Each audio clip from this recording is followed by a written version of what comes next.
Hello hello. तो सबसे पहले नमस्कार दोस्तों। तो कैसे हैं आप सब? आई होप आप लोग स्वस्थ होंगे, मस्त होंगे, ज़बरदस्त होंगे, जिंदाबाद होंगे। मैं राहुल कुमार आपका स्वागत करता हूं स्टडी विद सिविल एमसीक्यू के ऑनलाइन प्लेटफॉर्म में दोस्तों। ठीक है। जैसे कि अभी जो टाइमिंग हम लोग का है, अभी का टाइमिंग है BTSC JE, dedicated for a BTSC JE के क्लासेस पे। ठीक है। और आपको इसी टाइम जो कि बताया गया है कि 8 से 9:30 के बीच आपको एक सेशन मिलते हैं एकदम बेहतरीन क्वेश्चन के साथ, बेहतरीन सिलेक्टेड क्वेश्चन के साथ, जो कि बहुत ही अच्छे अच्छे एग्जामिनेशंस में क्वेश्चन पूछे गए हैं। लाइक एई हो जाएगा, डीडीए जेई हो गया, मतलब जितने भी रिसेंट्स में पेपर हुए हैं सभी एग्जामिनेशंस को पूरी तरह से एनालिसिस करते हुए पेपर को तैयार किया गया है। ठीक है। और ये सेट बनाया गया है दोस्तों। तो बस आपको कुछ नहीं करना है, जैसे कि आप लोग पर डे देख रहे हैं, बस आप लोग थोड़ा सा कमी कर रहे हैं। कमी क्या कर रहे हैं? थोड़ा लाइक करने में आप लोग कमी कर रहे हैं। ठीक है।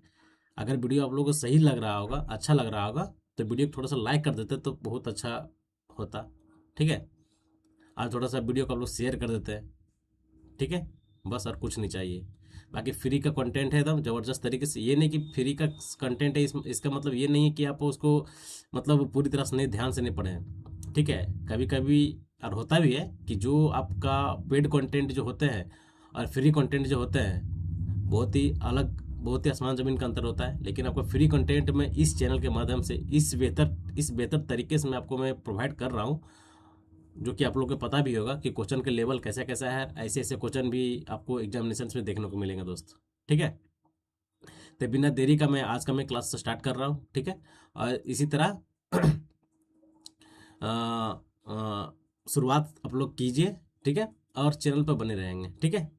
और वीडियो देखना नहीं भूलिएगा दोस्तों, क्योंकि देखिए कंसिस्टेंसी, अगर मैं कल भी बताया था, पर डे बोलने का, पर डे बोलना सही नहीं है। ठीक है। पर डे बोलना सही नहीं है।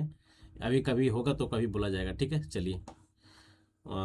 देखिए, जैसे कि हम लोग जानते हैं कि हर क्लासेस में हम लोग 2 लाइन से शुरुआत करते हैं, जो कि मेरा 2 लाइन सामने प्रस्तुत किया गया है। क्या है?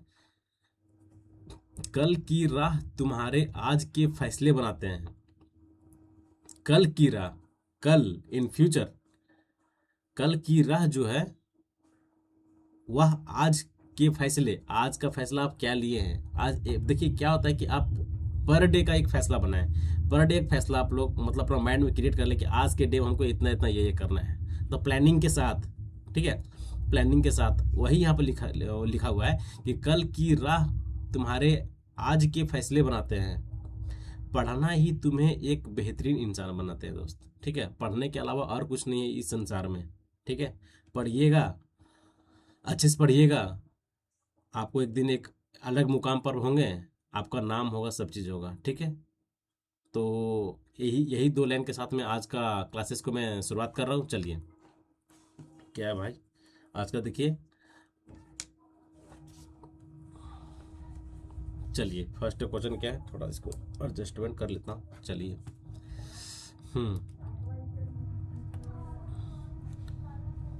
अब बताएं, आप लोग आंसर बताएं। ठीक है। आंसर बताते जाएं, मज़ा भी आने वाला है।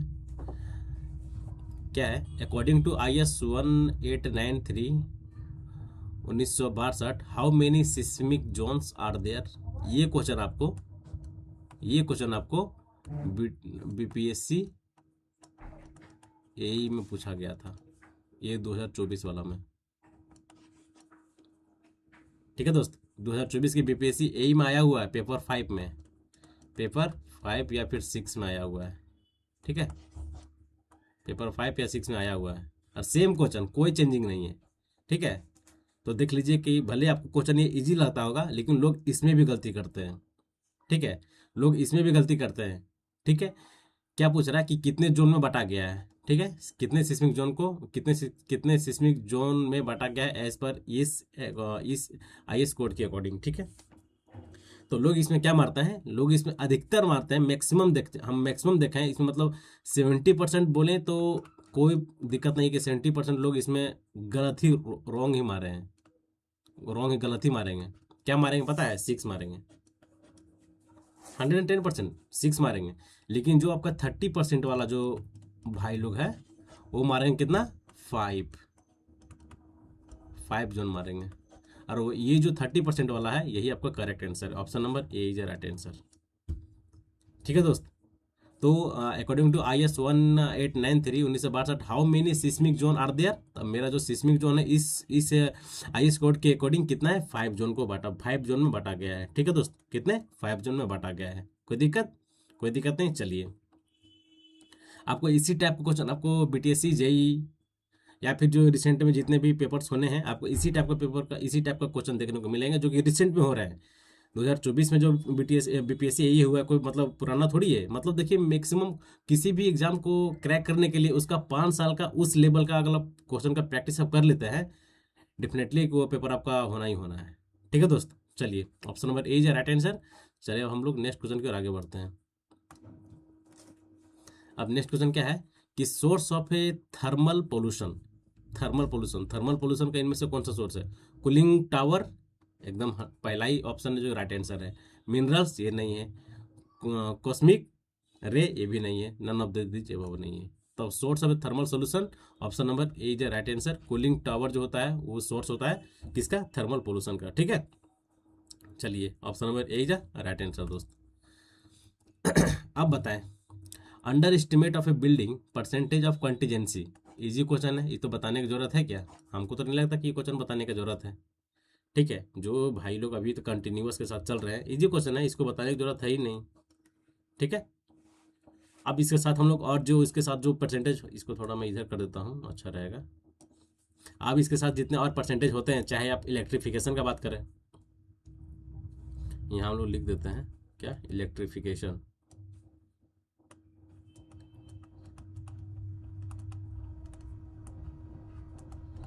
इलेक्ट्रिफिकेशन का कितना चार्जेस होता है, कितना परसेंटेज होता है, वो बताएं। साथ ही साथ आपका वाटर सप्लाई एंड सैनिटेशन,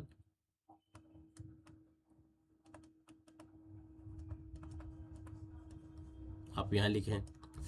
इसके बाद हम लोग जान सकते हैं किसका, work charge establishment, work charge establishment.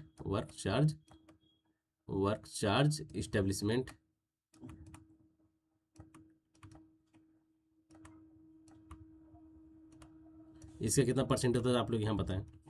देखिए, इलेक्ट्रिफिकेशन कितना होता है, 8%, इसमें कोई डाउट नहीं होगा, आप लोगों को पता भी होगा। आपको वाटर सप्लाई सैनिटेशन, ये दोनों का 8% होता है। ठीक है, ये दोनों का आपका कितना 8% होता है। ये जो आपका वर्क चार्ज इस्टेब्लिशमेंट है, इससे कितना होता है, 1.5 से 2%, 1.5 से 2% होता है। कोई दिक्कत, कोई दिक्कत नहीं। कॉन्ट्रैक्टर प्रॉफिट कितना, 10%। ठीक है, तो इसका जो आंसर हो गया option number B is a right answer दोस्त। ठीक है, चलिए अब बताएं, थोड़ा अच्छा क्वेश्चन है। ए simply supported beam of A span L carrying a point load. चलिए साथ साथ फिर हम लोग फिगर भी बनाते जाए तो ज़्यादा बेहतर होगा। ये मेरा हो गया सिंपली सपोर्टेड बीम है, ये मेरा ए पॉइंट है, ये मेरा बी पॉइंट है। ठीक है, ये क्या बोल रहा है कि एल स्पान है। ठीक है, चलिए भाई, ये मेरा एल स्पान हो गया। अब क्या बोल रहा है, carrying a point load W. Point load जो लग रहा है कहाँ पे, सेंटर पे लग रहा है। ठीक है, डब्लू पॉइंट लोड कहाँ लग रहा है, सेंटर पे। तो इसको L/2 में डिवाइड कर देगा, इसको भी L/2 में डिवाइड कर देगा। ठीक है, द मैक्सिमम बेंडिंग मोमेंट, पहली बात कि इसका बेंडिंग मोमेंट डायग्राम कैसा बनेगा। अगर मेरा पॉइंट लोड है, ठीक है, अगर मेरा पॉइंट लोड है, तो मेरा जो बेंडिंग मोमेंट का डायग्राम बनेगा वो ट्रेंगुलर शेप में बनेगा। किस टाइप से, देखिए इस टाइप से बनेगा आपका किसका बेंडिंग मोमेंट डायग्राम, इस टाइप से, इस टाइप से आपको बनेगा। ये आपका होगा क्या, BMD। ठीक है दोस्त, ये क्या होगा आपका BMD हो गया। और ये जो होता है, ये कितना होता है, WL/4 होता है, WL/4 होता है। ठीक है, और हम लोग इसका शेयर फोर्स का बात करें तो शेयर फोर्स कुछ नहीं, बस आपका सपोर्ट पे है, यहाँ से आपका इस स्टेप से आता है, इस स्टेप से, ये आपका शेयर फोर्स हो गया, यहाँ पे चेंज होता है सेंटर पे। ठीक है, ये आपका पॉजिटिव है, ये आपका नेगेटिव हो गया। ये जो वैल्यू होता है कितना होता है, WL/2 सपोर्ट पे। ठीक है, इधर भी WL/2। इसका हमको किसका पूछ रहा है, मैक्सिमम बेंडिंग मोमेंट पूछ रहा है। इट मीन्स कि WL/4 is a right answer. WL/4 option number C is a right answer. अगर यही आपसे पूछता कि शेयर फोर्स बताएं तो शेयर फोर्स कितना होता है, WL/2 ऑप्शन नंबर बी होता। लेकिन हमको पूछ रहा है क्या, मैक्सिमम बेंडिंग मोमेंट। तो मैक्सिमम बेंडिंग मोमेंट कितना होता है, WL/4 option C is a right answer दोस्त। कोई दिक्कत, कोई दिक्कत नहीं, चलिए।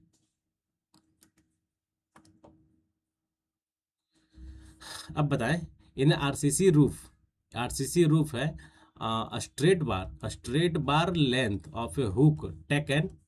बताएं straight bar length of a hook हम लोग कितना लेते हैं, कितना लेते हैं। एक स्ट्रेट बार है, पूछ रहा क्या straight bar length of a hook.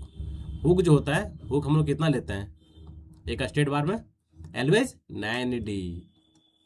9D, ठीक है।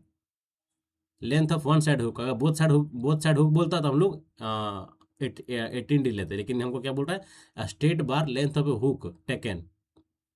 तो option number C is right answer दोस्त। C is right answer. कोई दिक्कत, कोई दिक्कत नहीं होना चाहिए, इजी क्वेश्चन है।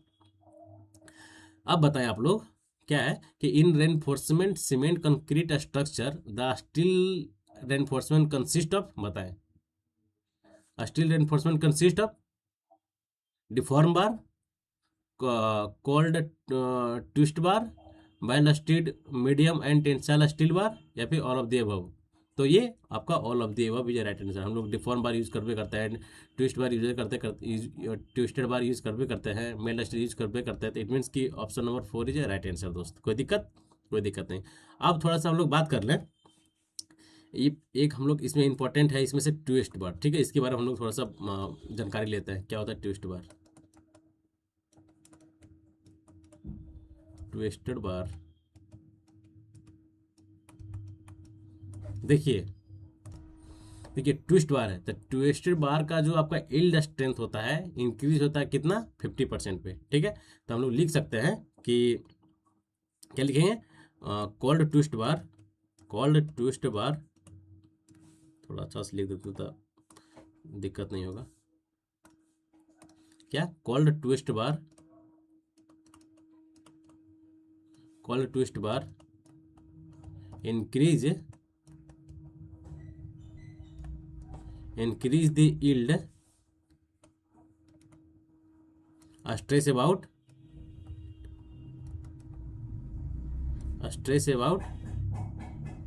कितना 50%, कितना 50%। ये भी क्वेश्चन अपने आप में एक क्वेश्चन है ये, ठीक है। इसलिए मैं इस पॉइंट को मैं नोट डाउन आपको करा लिया। ये पॉइंट आप लोग कॉपी में नोट डाउन कर लें, ठीक है। अब हम लोग दूसरा पॉइंट इसमें जानते हैं, अगर ट्विस्ट बार का पिच अगर 12 सेंटीमीटर से एक्सीड कर जाएगा, ज़्यादा हो जाएगा, देन आपका जो स्ट्रेस का जो वैल्यू होगा, ये जो स्ट्रेस का वैल्यू है 50%, ये क्या होगा, कम हो जाएगा, ठीक है। ये आपका स्टेटमेंट टाइप में पूछता है। ये जो स्टेटमेंट हम लिखा है, ये आपका स्टेटमेंट बेस्ड क्वेश्चन है, पूछता है स्टेटमेंट बेस्ड क्वेश्चन, ठीक है दोस्त। तो ये स्टेटमेंट को आप याद रखिएगा। दूसरा स्टेटमेंट देखिए क्या है कि इफ द पिच एक्सीड कितना 12 सेंटीमीटर, अगर पिच एक्सीड कर जाता है कितना 12 सेंटीमीटर, द स्ट्रेस का जो वैल्यू होगा, then stress value is reduce, ठीक है। तो आपको ये भी पॉइंट ध्यान रखना है दोस्त, और आपका ये भी पॉइंट ध्यान रखना है। ये दोनों पॉइंट आपको मस्ट इंपॉर्टेंट है एग्जाम पॉइंट ऑफ व्यू से, ठीक है। कोई दिक्कत, कोई दिक्कत नहीं। चलिए, इसका जो आंसर हो गया क्या, option number D is right answer, ठीक है। चलिए अब हम लोग आगे बढ़ते हैं। देखिए अभी जस्ट हम लोग पीछे पढ़े ना सेम क्वेश्चन, वो बोल दिए कि एक क्वेश्चन टाइप में पूछ सकता है, चाहे इसका स्टेटमेंट भी बना के देगा, तो आपको ध्यान देना पड़ेगा। क्या है, a twist bar has about more yield stress than ordinary mild steel bar, कितना 50%।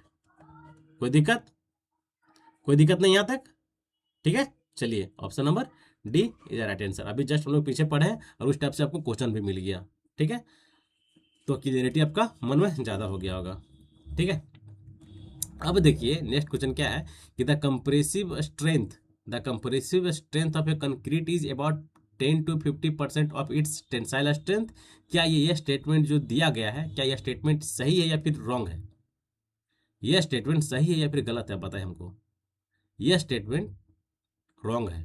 कैसे? हम लोग क्या पढ़े हैं कि द जो टेंसाइल स्ट्रेंथ होता है, स्ट्रेंथ होता है वो 10 से 15% ऑफ इट्स कंप्रेसिव स्ट्रेंथ का होता है। लेकिन यहाँ क्या बोला कि compressive strength of concrete is about 10 से 15% ऑफ टेंसाइल स्ट्रेंथ, जो कि सरासर रॉन्ग है। इट मीन्स कि option number B is a right answer. इसमें लोग क्या मारेंगे पता है? इसमें भी लोग गलती करेंगे और मारेंगे क्या? सी मारेंगे। सी मारेंगे जो एकदम हरा हरा हर टाइप में ये मतलब बोल सकते हैं कि हरगिज ये नहीं हो सकता है, सरासर ये गलत है ऑप्शन। ठीक है। अगर ये आप कॉन्सेप्ट अच्छे से पढ़े होंगे तो आपको पता होगा कि कंप्रेसिव स्ट्रेंथ नहीं होता है, टेंसाइल स्ट्रेंथ जो होता है 10 से 15% किसका होता है? कंप्रेसिव स्ट्रेंथ का। लेकिन यहाँ सीधा उसको उल्टा करके लिखा गया है, तो हम लोग फॉल्स ऑप्शन नंबर बी ना मारेंगे जी। हाँ, ऑप्शन नंबर बी ना मारेंगे हम, ए और बी कहाँ मारेंगे? ये ट्रू थोड़ी है, ये ट्रू थोड़ी है, तो इसको हम क्यों मारेंगे? नहीं मारेंगे। जो एक मतलब एक्यूरेट जो आपका आंसर होना चाहिए, option number B is right answer दोस्त। ठीक है, कोई दिक्कत? कोई दिक्कत नहीं। चलिए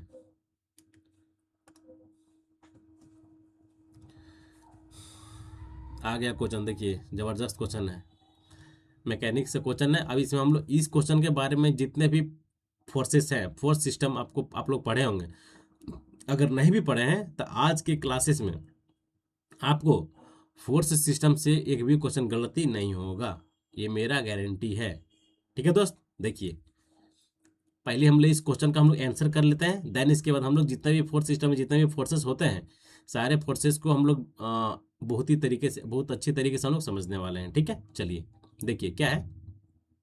the forces which meet at a one point, the forces which meet at a one point but their line of action does not lie in a plane.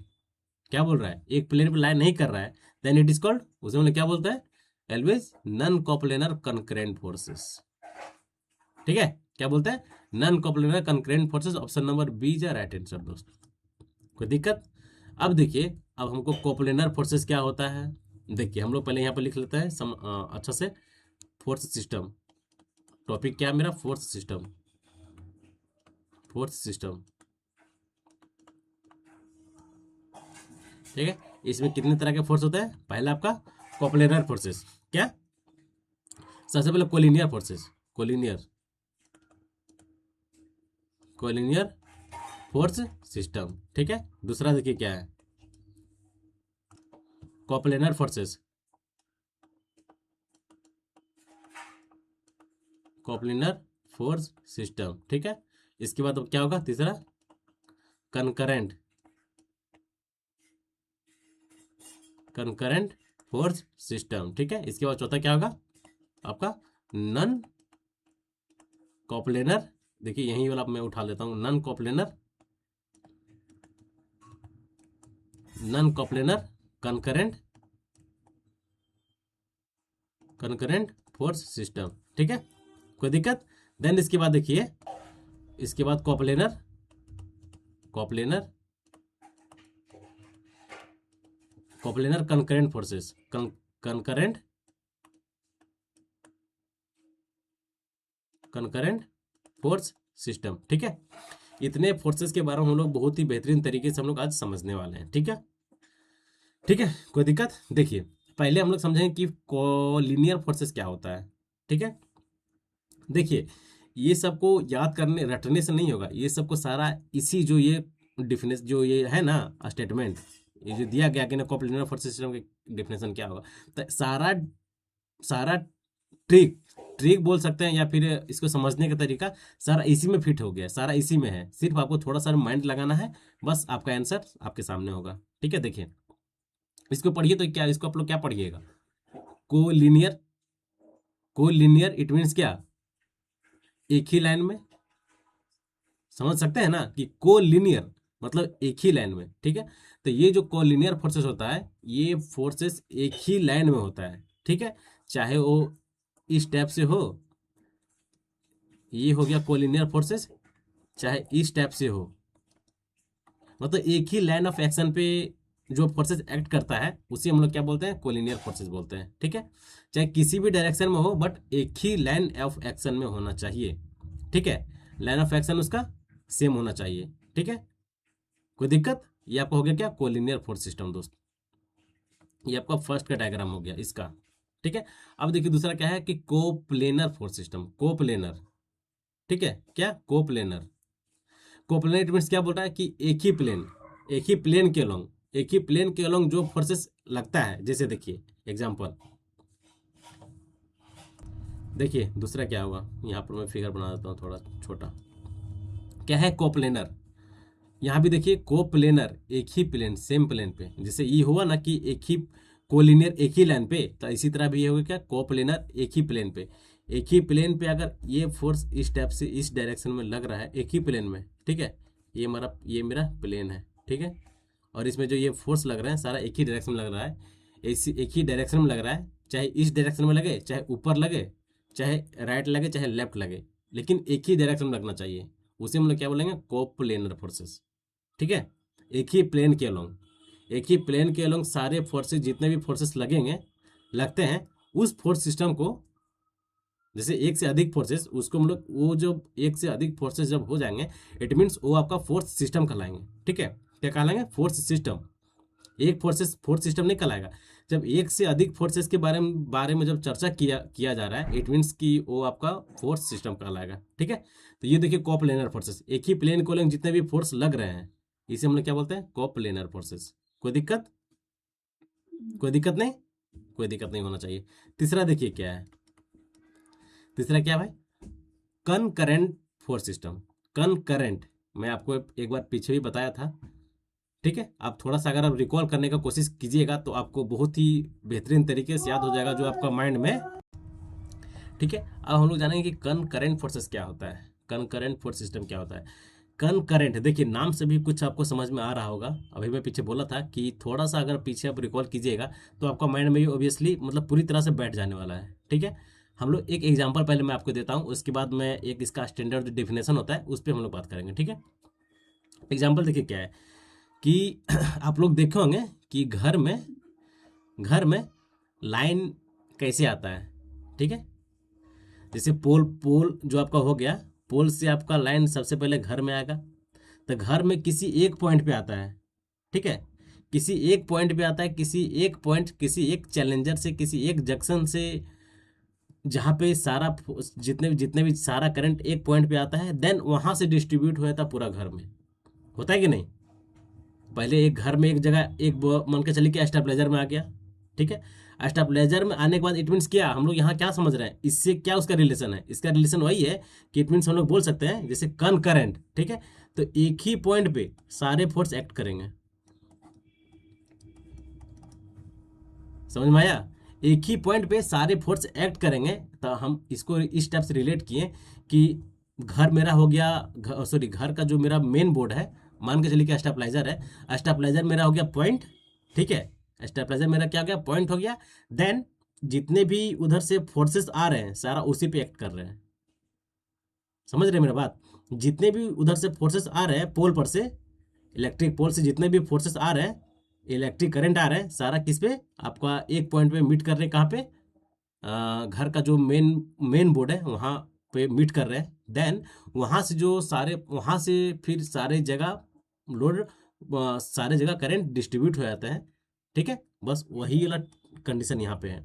इधर से भी फोर्स आया, इधर से भी फोर्स आया, इधर से भी फोर्स आया, इधर से भी फोर्स आया, और आपका इस पॉइंट पे आ गया। देन यहाँ से मेरा फोर्स डिस्ट्रीब्यूट हो जाएगा, मतलब करंट डिस्ट्रीब्यूट हो जाएगा। ठीक है, ये मतलब समझाने का तरीका है ताकि आप समझ गए होंगे। ठीक है, कोई दिक्कत नहीं होना चाहिए। ठीक है दोस्त, तो ये फोर्स सिस्टम को हम लोग क्या बोलते हैं, concurrent force system.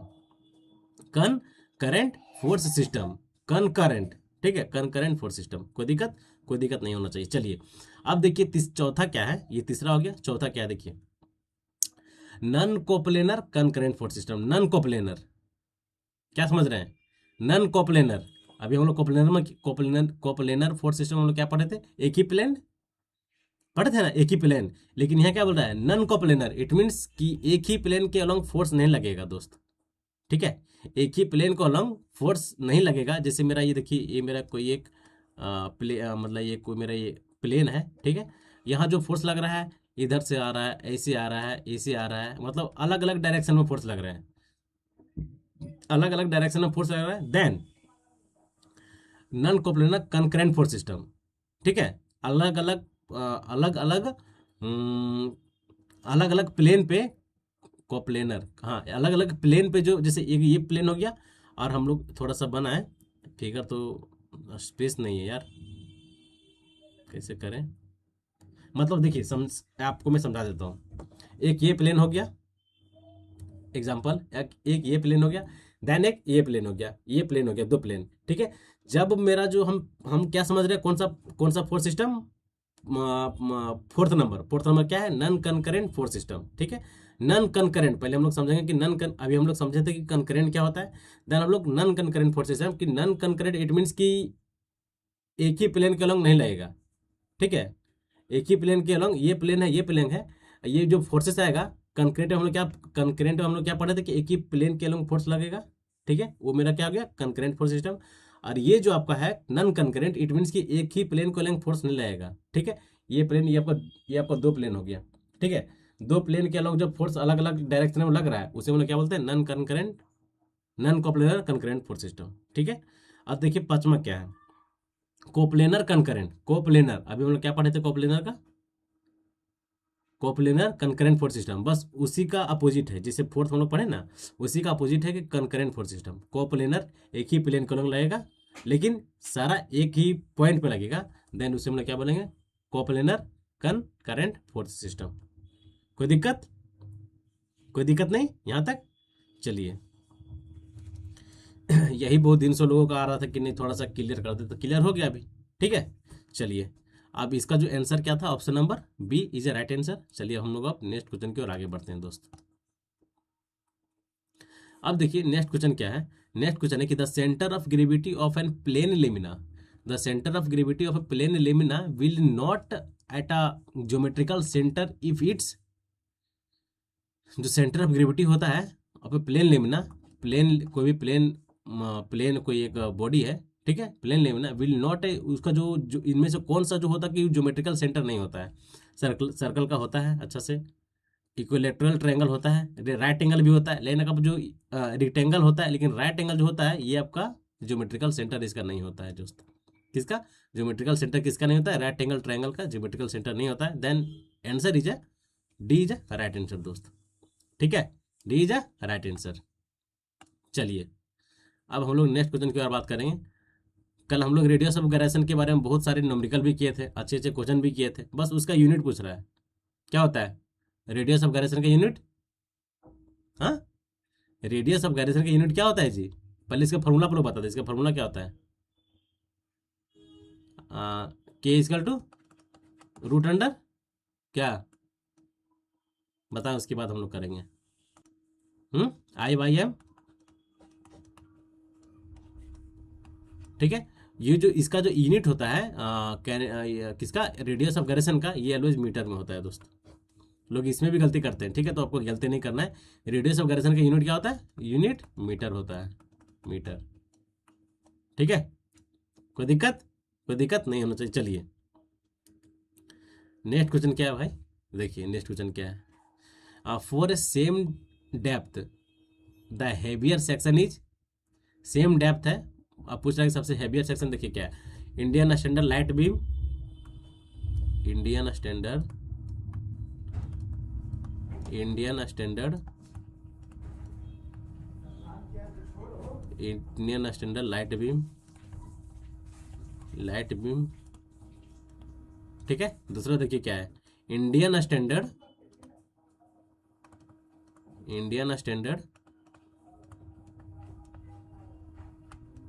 Medium beam,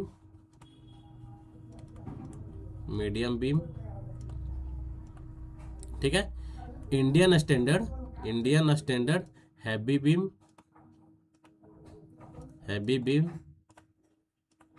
ठीक है। इंडियन स्टैंडर्ड वाइड बीम, ठीक है। तो इसमें हमको क्या पूछ रहा है, for the same depth the heavier section is, option number C is a right answer दोस्त। ठीक है, option number C is a right answer. चलिए अब नेक्स्ट क्वेश्चन क्या है, the centre of gravity of a semi circle of radius 10 centimetre. पूछ रहा है कि इसका फॉर्मूला क्या है। इस पे पूछ रहा है कि flowing distance about above base से उसका डिस्टेंस कितना होगा। कल शायद हम लोग इस टाइप का क्वेश्चन किए थे, सेम क्वेश्चन शायद किए थे ना। फॉर्मूला क्या होता है जी, 4r डिवाइडेड बाई 3 पाई होता है ना। बताएं आप लोग सी जी का, किसका, सेमी सर्कल का। ठीक है, 4r कितना है 10 सेंटीमीटर बाई 3 पाई, हम लोग लिख सकते हैं 22/7। ठीक है, 4 into 10 into 7 divided by 3 into 22। बस इसको आप सॉल्व कर ले, आपका आंसर हाजिर है। ठीक है, आपका आंसर हाजिर है। कितना हो जाएगा, 7×4 = 28, 280 डिवाइडेड बाई कितना, 22×6 = 68। बस इसको यहाँ से आप डिवाइड दे दें, जो आपका आएगा आपका आंसर हो जाएगा। ऐसे इसका आंसर देखा जाए तो option number C is right answer, 4.24 centimetre is right answer. ठीक है, सी इज राइट आंसर। चलिए अब देखिए नेक्स्ट क्वेश्चन क्या है, the property of a material by virtue of which a body returns to its original shape after removal of a load हटाने के बाद वो बॉडी अपना ओरिजिनल शेप को रिगेन कर ले रहा है, उससे हम लोग क्या बोलते हैं, plasticity, elasticity, ductility, then malleability. ये तो बताने की जरूरत है ही नहीं, आप लोग इसको 110% आप लोग इसमें श्योर होंगे। ठीक है, चलिए अब देखिए नेक्स्ट क्वेश्चन क्या है, इफ स्टील रड जो कि 20 mm डायमीटर का है, जिसका लेंथ कितना है 5 मीटर उसका लेंथ है, इलोंगेट जो हो रहा है कितना है 2.275 mm इलोंगेट हो रहा है, व्हेन सब्जेक्टेड टू एक्सियल पुल, जिसको पी उस पर लग रहा है कितना 3000 kg का लोड लग रहा है। अब पूछ रहा है कि द स्ट्रेस कितना डेवलप हुआ, स्ट्रेस निकालने के लिए आपको बोल रहा है। ठीक है, तो सबसे पहले हम लोग इसमें से क्या बोलते हैं, इलोंगेशन का फॉर्मूला सबसे पहले हम लोग लगाएंगे। ठीक है, इलोंगेशन का फॉर्मूला क्या होता है, चेंज इन लेंथ वाला जो इलोंगेशन का फॉर्मूला है वो क्या होता है, PL/A। लेकिन हमको क्या निकालना, स्ट्रेस निकालना है। तो सबसे पहले हम लोग जानते हैं कि जो मेरा हुक्स लॉ होता है, क्या हुक्स लॉ होता है, क्या होता है, स्ट्रेस इज डायरेक्टली प्रोपोर्शनल, लिख सकते हैं stress is directly proportional to strain. ठीक है, अब जैसे ही हम लोग प्रोपोर्शनलिटी का साइन हटाएंगे, देखिए जैसे ही हम लोग प्रोपोर्शनलिटी का साइन हटाएंगे, ये क्या हो जाएगा, E इंटू अपसेलन। ठीक है, E इंटू अपसेलन। अब हमको जैसे ही हमको स्ट्रेस निकालना है तो स्ट्रेस इक्वल टू क्या हो जाएगा, E हो जाएगा इंटू, ये आपका स्ट्रेन है, मतलब change in length divided by original length. ठीक है, यही हमको निकालना है दोस्त। ठीक है, हमको ये निकालना है, समझ में आ गया, हमको ये निकालना है। तो ये कैसे निकलेगा, चलिए हम लोग 1 by 1 करके यहाँ सॉल्व करते हैं। पहली बात, सबसे पहले हम लोग फॉर्मूला तो हम लोग जान गए कि PL/A होता है। ठीक है, तो हम लोग अब यहाँ पर निकालेंगे, हमको ये करना है। तो पहली बात कि हमको तो ई निकालना पड़ेगा, क्या कि हमको ई इसमें नहीं दिया गया है, इलास्टिसिटी इसमें नहीं दिया गया है, तो हमको पहले ई निकालना पड़ेगा। तो ई कैसे निकलेगा, देखिए इससे यहाँ से हम लोग ई निकाल सकते हैं। इसको अगर हम लोग ये करें, ई इक्वल टू क्या हो जाएगा, PL/A into change in length. कोई दिक्कत नहीं। चलिए अब इस फार्मूला में हम लोग पहले यहाँ से हम लोग ई निकालेंगे, देन ई निकालने के बाद हम लोग इस फार्मूला में पुट करेंगे वैल्यू, हम लोग का आंसर आ जाएगा। चलिए यहीं पुट कर देते हैं यार। पी मेरा कितना है 3000, कोई दिक्कत नहीं होना चाहिए, 3000 है इंटू एल कितना है जी 5 मीटर है, मतलब सेंटीमीटर में लेंगे कितना 5000। ठीक है, एरिया कितना है π/4 इंटू 20 mm है, सेंटीमीटर कितना हो जाएगा π/4 इंटू 0.2 का स्क्वायर। ठीक है, ये मेरा एरिया हो गया। देन मेरा ये देखिए इलोंगेशन का वैल्यू दे दिया गया कितना 2.275 हो गया। जब आप यहाँ से इसको सॉल्व कीजिएगा, इसको आप सॉल्व कीजिएगा, तो जो आपका वैल्यू आएगा, ई का जो वैल्यू आएगा, ठीक है, मान के चलिए कि ई का वैल्यू कुछ आ गया, ठीक है, ई का वैल्यू यहाँ से आएगा, ई का वैल्यू जैसे ही आएगा आप पुट कीजिएगा किस में, ये स्ट्रेन वाला इक्वेशन में जो आपको हम लोग ई निकाले हैं, इसमें आप ई का वैल्यू पुट कीजिएगा, ई वैल्यू पुट कर लीजिएगा। देन हमको देखिए, हमको चेंज इन लेंथ दिया हुआ, इलोंगेट दिया हुआ कितना 2.2। यहाँ पर हम लोग देखिए, एक बार थोड़ा सा मैं आपको कर देता हूँ, स्ट्रेस इजकल टू, अगर मान के चले कि ई का वैल्यू कुछ समथिंग आ गया, ठीक है, ई का वैल्यू आ गया, फिर हम लोग चेंज इन लेंथ हम लोग ये वाला वैल्यू पुट करेंगे 2.275, ठीक है, 2.275 हम लोग पुट कर दिए। देन हम लोग का जो ओरिजिनल लेंथ 5 मीटर, 5 मीटर, यहाँ से जो आपको सॉल्व करके आएगा वो आपका राइट आंसर होगा। कोई दिक्कत इतना करने में, कोई दिक्कत या फिर समझने में कोई दिक्कत, आप पहले बताएं हमको, ठीक है, समझ में क्लियर हो गया, कोई दिक्कत नहीं। एक बार मैं और इसको बता देता हूँ क्लियर से, देखिए क्वेश्चन तो आपको समझ में आ गया ना, क्या कि देखिए मेन क्या है कि आपको क्वेश्चन समझना, अगर क्वेश्चन आप समझ जा रहे हैं तो इस सॉल्यूशन में कुछ नहीं है, ये आपके लिए हलवा है, ठीक है, लेकिन उससे पहले आपको ये समझना पड़ेगा कि क्वेश्चन क्या बोल रहा है। If a rod, steel rod जो कि 20 सेंटीमीटर डायमीटर का है, जिसका लेंथ कितना है 5 मीटर है, जो कि इलोंगेट हुआ है कितना 2.275 mm इलोंगेट हुआ है, देन व्हेन सब्जेक्टेड टू है, उस पर एक्सियल लोड कितना लग रहा है, एक्सियल पुल कितने आ रहा है 3000 kg का उस पर एक्सियल पुल हो रहा है, मतलब वो खिंचा रहा है। अब पूछ रहा है कि द स्ट्रेस डेवलप, उस पर कितना स्ट्रेस डेवलप होगा, आपको स्ट्रेस निकालना है। तो सबसे पहले हम लोग जानते हैं, ये तो हम लोग का फॉर्मूला आपका यूनिवर्सल है, ठीक है, इलोंगेशन का फॉर्मूला PL/AE, ठीक है, ये ठीक है, यहाँ तक हम लोग समझ रहे हैं। इसके बाद लेकिन हमको स्ट्रेस निकालना है, तो स्ट्रेस इक्वल टू हम लोग जानते हैं कि हुक्स लॉ का जो अजम्पशन है, stress is directly proportional to strain, जो कि सबको पता होगा, stress is directly proportional to strain. Then जैसे ये हम लोग प्रोपोर्शनलिटी का साइन हटाएंगे, ई यहाँ पर ई आ जाएगा, ई आपका क्या है मॉडुलस ऑफ इलास्टिसिटी है। देन ई जैसे आएगा, अब ई आ गया ई इंटू स्ट्रेन, ठीक है। अब हमको इसको जब आगे हम लोग फर्दर प्रोसीड करेंगे, जो स्ट्रेन जो है आपका, स्ट्रेन क्या है, change in length divided by original length, बस ये देखिए ये आपके सामने है। कोई दिक्कत यहाँ तक, कोई दिक्कत नहीं। अब जैसे ही हमको अब निकालना है कि हमको सबसे पहले हमको ई निकालना पड़ेगा, क्योंकि इसमें ई नहीं दिया गया है, तो हम लोग इस फार्मूला के माध्यम से इसको हम लोग थोड़ा सा प्रोसीड करके हम लोग ई इधर कर लेंगे, तो मेरा डेल चेंज इन लेंथ मेरा नीचे आ जाएगा, यहाँ से हम लोग ई निकाल लेंगे, ठीक है। ई जितना आएगा देन हम लोग इस वैल्यू में पुट करेंगे, स्ट्रेस वाले फार्मूला में इसमें पुट करेंगे। इसमें हम लोग ई का वैल्यू पुट कर दिए, change in length, sorry change in length मेरा इलोंगेशन दिया गया कितना 2.275 मेरा इलोंगेशन दिया गया है, और मेरा टोटल मतलब ओरिजिनल लेंथ मेरा 5 मीटर है। बस यहाँ से जो आपका आंसर है वो आपका आंसर हो जाएगा। कोई दिक्कत यहाँ तक, कोई दिक्कत नहीं होना चाहिए, क्लियर कट आप रहें, बहुत ही अच्छा रहेगा, ठीक है।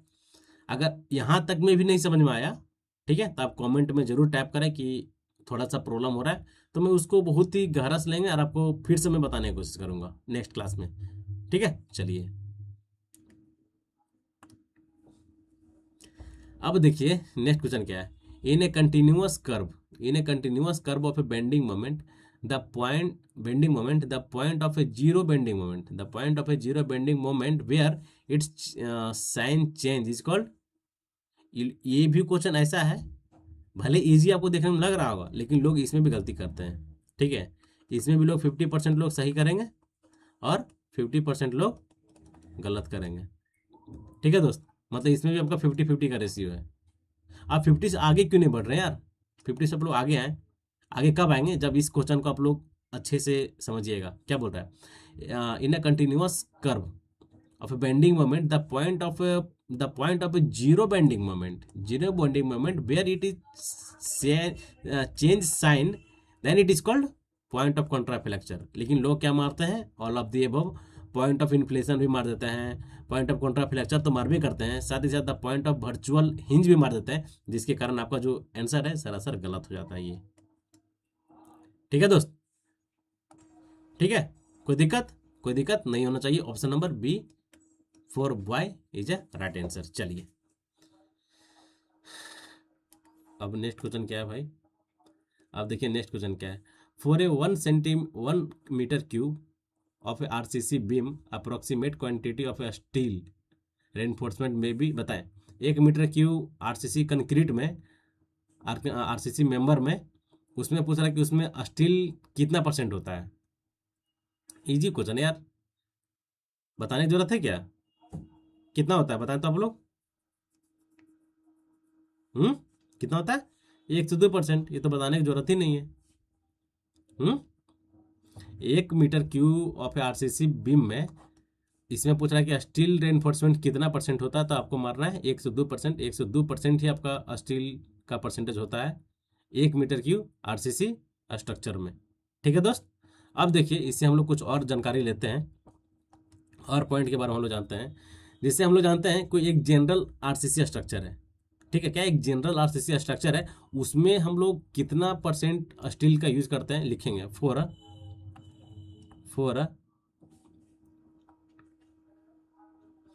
General RCC structure. ठीक है, इसमें जो हम लोग परसेंटेज ऑफ स्टील यूज करेंगे कितना, 1 से 4%। 1 से 4%। ठीक है, जनरल आरसीसी स्ट्रक्चर के लिए। दूसरा देखिए, दूसरा क्या होता है, कोई भी कॉलम है, ठीक है, एक कॉलम, एक जो स्टैंडर्ड जो थंब रूल जो बनाया गया है, ठीक है, उसी के अकॉर्डिंग आपको वैल्यू लेना है। ठीक है, थंब रूल यही है कि कोई भी अगर आपका एक स्टील का कोई एक कॉलम है, ठीक है, कोई कॉलम है वो, तो उसमें जो आपका स्टील का जो परसेंटेज होगा एलवेज कितना होगा, 2 से 4% होगा दोस्त। लिखेंगे फॉर स्टील इन कॉलम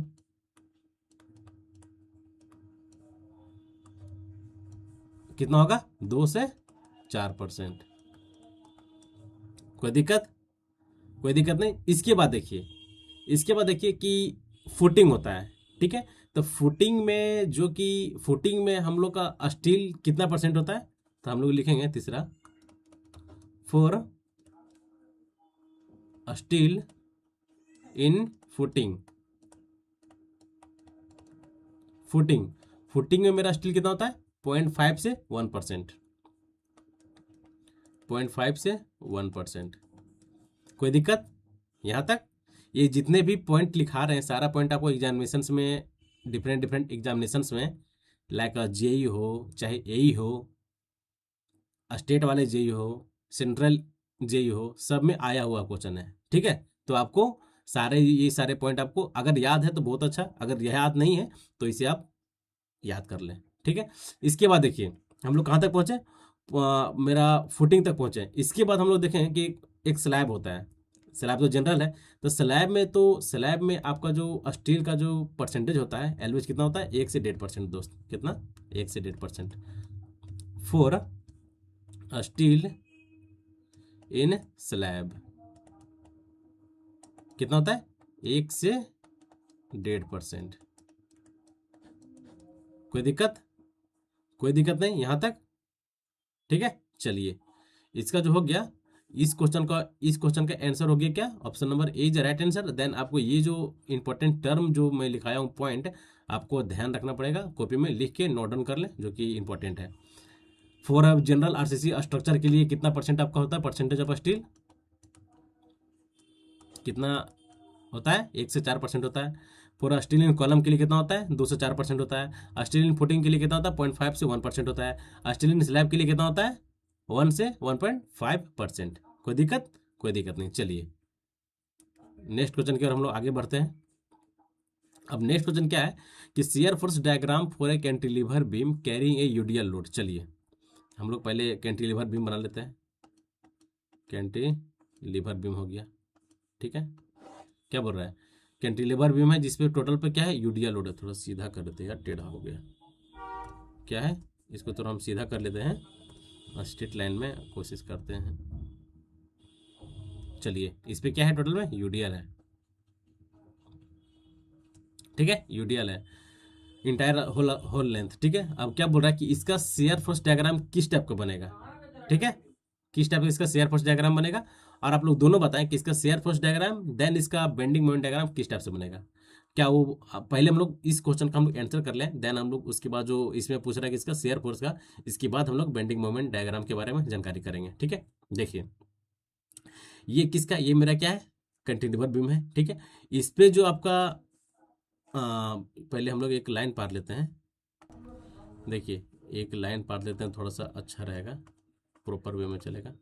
ठीक है, ये आपका हो गया। ठीक है, ये जो आपका डायग्राम है इसका, अरे यार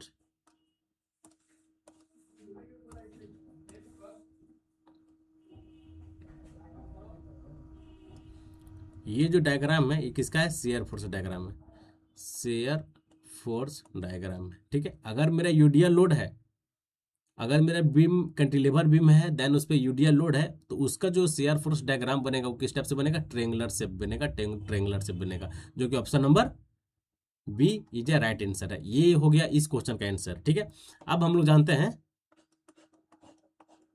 ठीक है, अब हम लोग जानते हैं इसका बेंडिंग मोमेंट डायग्राम। देखिए, इसका बेंडिंग मोमेंट डायग्राम भी आपका सेम इसी टाइप से बनेगा, लेकिन थोड़ा सा वो डिफरेंस है। डिफरेंस क्या है कि वो आपका बनता है किस टाइप का, वो आपका पाराबोलिक रहता है। ठीक है, ये देखिए इस टाइप से रहेगा, ये आपका रहेगा, ये आपका इस टाइप से रहेगा।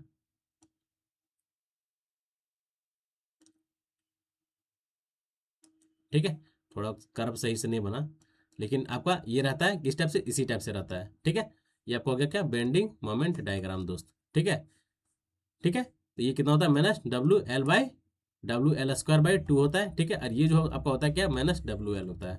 ठीक है, एक यहाँ पर एक सेक्शन कंसीडर किया जाता है, उसके हिसाब से किया जाता है। लेकिन हमको जब ये देखिए, ये सब क्वेश्चन क्या है, आपको भरभली याद होना चाहिए। ठीक है, आप एग्जाम में इतना बनाना थोड़ी बैठेंगे, आपको तो कम समय में बनाना है ना। तो ये सब क्वेश्चन क्या है कि बार बार प्रैक्टिस करने के अनुसार ये सारा क्वेश्चन माइंड में एकदम रिकॉल हो गया कि इसका किस टाइप से क्या बनेगा, कौन सा डायग्राम कैसे बनेगा। ठीक है, चलिए समझ गए, इसका जो आंसर हो गया क्या, option number B is a right answer. अगर यही अगर पूछता कि नहीं, अगर इसका अगर बेंडिंग मोमेंट डायग्राम कैसा रहता, तो बेंडिंग मोमेंट डायग्राम आप बोल सकते कि पारा बोला रहता। ठीक है, पारा बोला, देखिए ऑप्शन में क्यूबिक पाराबोला भी दिया हुआ है, लेकिन आपको थोड़ा सा आराम से पढ़ने का मतलब है, आराम से पढ़ें और आप आंसर सही टिक करें और आगे बढ़ें। ठीक है, चलिए option number B is a right answer. अरे यार, ये तो सेम क्वेश्चन है क्या, the bending moment diagram for a cantilever beam subjected to UDL load, नहीं नहीं नहीं, जस्ट अभी हम लोग क्या पढ़े, अभी पीछे पढ़े ना, अभी हम लोग क्या पढ़े, सेम क्वेश्चन पढ़े, जो कि अभी हम लोग पढ़े क्या, शेयर फोर्स के बारे में पूछ रहा था कि शेयर फोर्स कैसा होता है, ट्रायंगुलर शेप में होता है। लेकिन यहाँ क्या पूछ दिया, आपका बेंडिंग मोमेंट डायग्राम पूछ दिया, जो कि आपका पाराबोला होगा। समझ में आ गया, ये सारे क्वेश्चन आए हुए हैं भाई, हम अपने से इस क्वेश्चन को हम फ्रेम नहीं कर रहे हैं। ठीक है, ये सारे क्वेश्चन आपको एग्जामिनेशंस में देखने को मिलेंगे, चाहे ये क्वेश्चन ये मिल जाए देखने के लिए, बेंडिंग मोमेंट वाला मिल जाए, चाहे आपका शेयर फोर्स वाला मिल जाए, लेकिन जरूर आपको एग्जामिनेशंस में देखने को मिलेंगे। इसी बार देखिए ना, जो आपका SSC जेई जो हुआ है, उसी में देख लीजिए, इस टाइप का क्वेश्चन आपको पूछा गया है। ठीक है, पूछा गया है एग्जामिनेशंस में। ठीक है, तो ये सब क्वेश्चन को आप थोड़ा सा लाइट में लें। ठीक है, ज़्यादा ये नहीं लेना है। ठीक है, इतना बार आप, यही तो मैं बोल रहा हूँ कि जितना मोर देन आप प्रैक्टिस कीजिएगा, वो क्वेश्चन आपका बन जाएगा। ठीक है, ये नहीं कि एक बार देखें, 2 बार देखें, अरे नहीं भाई, कोई चीज़ को पाने के लिए ना उसके पीछे एकदम मतलब लगन से लगना पड़ता है। ठीक है, तभी वो चीज़ आपका हो जाएगा। ठीक है, चलिए option number C is a right answer. अब देखिए क्या है कि when a rectangular beam is loaded transversely the maximum compressive stress develop, बताएं। अच्छा क्वेश्चन है, कोई एक बीम है, ठीक है, ये आपका रेक्टेंगुलर बीम है। ठीक है, इस टाइप से, ठीक है, कोई आपका एक रेक्टेंगुलर बीम है। ठीक है, कोई दिक्कत नहीं। अब क्या बोल रहा है, देखिए ये क्वेश्चन क्या है, ये क्वेश्चन में थोड़ा सा कन्फ्यूजन है। कन्फ्यूजन क्या है कि यहाँ क्या बोला कि ए rectangular beam is loaded transversely. ठीक है, the maximum compressive stress depend upon, ये जो होता है, ये क्वेश्चन में किसी का बीम को मेंशन नहीं किया गया है, चाहे हम लोग कैंटिलीवर बीम के बारे में पढ़ें या फिर सिंपली सपोर्ट के बारे में पढ़ें। ठीक है, ये जो आपका होता है, आपका दोनों के केस में होता है, लेकिन यहाँ पर किसी भी बीम का मेंशन नहीं किया गया है। ठीक है, कि ये क्या, ये हम लोग कैंटिलीवर बीम को हमको इसको एज्यूम करके बनाए या फिर हम लोग इसको सिंपली सपोर्टेड बीम एज्यूम करके बनाए। ठीक है, तो हमको इस क्वेश्चन में थोड़ा सा इरर है। ठीक है, लेकिन एग्जामिनेशन में भी इस टाइप से पूछा गया है, एग्जामिनेशन में। ठीक है, एग्जाम में भी इसी टाइप से क्वेश्चन आया हुआ है। ठीक है, चलिए पहले हम लोग इसको बना लेते हैं।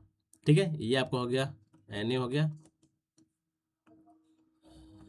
एन ए हो गया, थोड़ा सा अच्छा से कर लेते हैं। क्या है, ये आपका हो गया एन ए, न्यूट्रल एक्सिस हो गया। ठीक है दोस्त, अब देखिए क्या होता है, हम लोग जानते हैं कि जैसे आपका एक, अगर मान के चलते कि रेक्टेंगुलर बीम है, तो रेक्टेंगुलर बीम के ऊपर, ये जो मेरा न्यूट्रल एक्सिस के ऊपर ये क्या होता है, आपका टेंशन पोर्शन होता है। देन मेरा ये क्या होता है, कंप्रेशन पोर्शन होता है। ये तो बताने की जरूरत नहीं है, नहीं है। अब जो इसका जो बेंडिंग स्ट्रेस का जो डायग्राम बनेगा आपका, किस टाइप से बनेगा, बेंडिंग स्ट्रेस का डायग्राम, ये देखिए, ये आपका बेंडिंग स्ट्रेस का डायग्राम आपका इस टाइप से बनेगा। टेंशन है, इट मीन्स,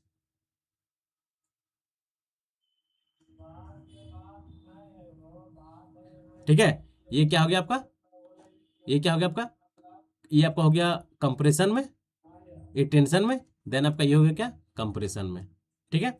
यहाँ पर क्या हो गया आपका, ये पॉजिटिव हो गया, देन ये मेरा क्या हो गया, निगेटिव हो गया, ठीक है। इधर से ये शायद टेंसाइल हो गया, इधर आपका कंप्रेशन हो गया, ठीक है। तो हमको जो यहाँ पर जो ये आपका क्या है, बेंडिंग बेंडिंग स्ट्रेस का डायग्राम है, बेंडिंग स्ट्रेस का डायग्राम है, ठीक है। यहाँ पर क्या पूछ रहा है कि when A rectangular beam loaded transversely the maximum compressive stress depend upon, maximum compressive stress कहाँ पे होगा, ऑप्शन क्या दिया हुआ है, bottom fibre, top fibre, natural fibre, या फिर नन ऑफ द अबव। तब मैक्सिमम जो आपका मैक्सिमम कंप्रेसिव स्ट्रेस जो डेवलप हो रहा है कहाँ पे हो रहा है, टॉप फाइबर पर, ठीक है, देख रहे हैं ना, कहाँ पे, टॉप फाइबर पर, यहाँ पे टॉप फाइबर पर, टॉप फाइबर, ठीक है दोस्त, कहाँ पे, टॉप फाइबर पे। तो option number B is a right answer, ठीक है, B is a right answer. चलिए, अगर हम लोग एक और बीम का बात कर लें, चलिए जब क्वेश्चन आ ही गया है तो इसको हम लोग भी देख लेते हैं। ये आपका हो गया क्या, एक तरह से हमको इसको हम लोग एज्यूम किए क्या, फर्स्ट फर्स्ट केस हम लोग कैंटिलीवर इसको हम लोग एज्यूम किए हैं, ठीक है। मैं थोड़ा सा ये भूल गया, देखिए फर्स्ट क्या है, कैंटिलीवर बीम है, कैंटिलीवर बीम है, ठीक है। तो घबराना नहीं है कि फर्स्ट आपका क्या है, इसमें किसी बीम का जिक्र नहीं किया गया था, जिसके कारण हम लोग दोनों बीम के बारे में जानकारी करेंगे। पहला क्या होगा, कैंटिलीवर बीम, देन मेरा दूसरा जो है आपका क्या, सिंपली सपोर्टेड बीम है। अब हम लोग उसके बारे में देखेंगे, उसके बारे में जानकारी लेंगे। ये आपका हो गया सिंपली सपोर्टेड बीम, ठीक है, क्या हो गया, सिंपली सपोर्टेड बीम। और इसमें भी जो आपका ये जो कंडीशन है कंप्रेशन टेंशन वाला, सिंपली सपोर्टेड में क्या होता है, सिंपली सपोर्टेड में आपका जो न्यूट्रल एक्सिस की जो अपर वाला पार्ट है, न्यूट्रल एक्सिस का जो अपर वाला पार्ट है ये आपका क्या होता है, कंप्रेशन में होता है। देन आपका जो इसका बॉटम वाला पार्ट है ये क्या होता है, टेंशन में होता है, जान रहे हैं ना। जब इधर से हम लोग लोड लगाएंगे तो यहाँ पर क्या होगा, हाँ, यहाँ पर ये तो आपका टेंशन में होगा ना, आपका इस टाइप से बिहेव करेगा ना, ये किस टाइप से, इस टाइप से बिहेव करेगा। तो यहाँ क्या हुआ, यहाँ टेंशन डेवलप हुआ, हाँ, और ये आपका न्यूट्रल एक्सिस है, देन ऊपर क्या होगा, कंप्रेशन डेवलप होगा ना, हाँ, कंप्रेशन होगा ना जी, कोई दिक्कत, कोई दिक्कत नहीं होना चाहिए। चलिए, ये हो गया इसका जो हम लोग स्ट्रेस बेंडिंग स्ट्रेस का डायग्राम बनाएंगे, बस कोई दिक्कत नहीं है। ये आपका इस टाइप से बनेगा, देखिए कंप्रेशन है ना, इसको हम लोग कंप्रेशन साइड करेंगे, देन ये आपका जाएगा किधर, टेंशन साइड जाएगा, ठीक है। ये मेरा क्या हो गया, निगेटिव हो गया, ये मेरा देन पॉजिटिव हो गया, ठीक है। ये मेरा कंप्रेशन है, ये मेरा टेंशन है, कोई दिक्कत, कोई दिक्कत तो नहीं होना चाहिए। बहुत बेहतरीन तरीके से इसको बताया गया है, बस आप इसको याद रख ले, ये वाला, ये जो डायग्राम है ना इस टाइप से, ये वाला, किधर टेंशन हो रहा है किधर कंप्रेशन हो रहा है, जैसे यहाँ पर टेंशन हो गया, ठीक है। तो इसको हम लोग किस टाइप से समझेंगे, इस टाइप से,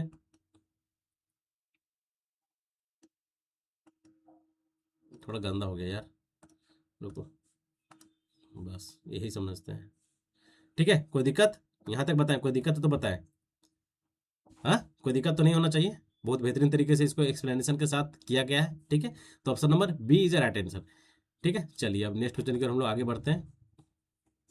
नेक्स्ट क्वेश्चन क्या है कि the deflection of any rectangular beam, the deflection of any rectangular beam ने simply supported is called directly proportional to its weight, एकदम सही है।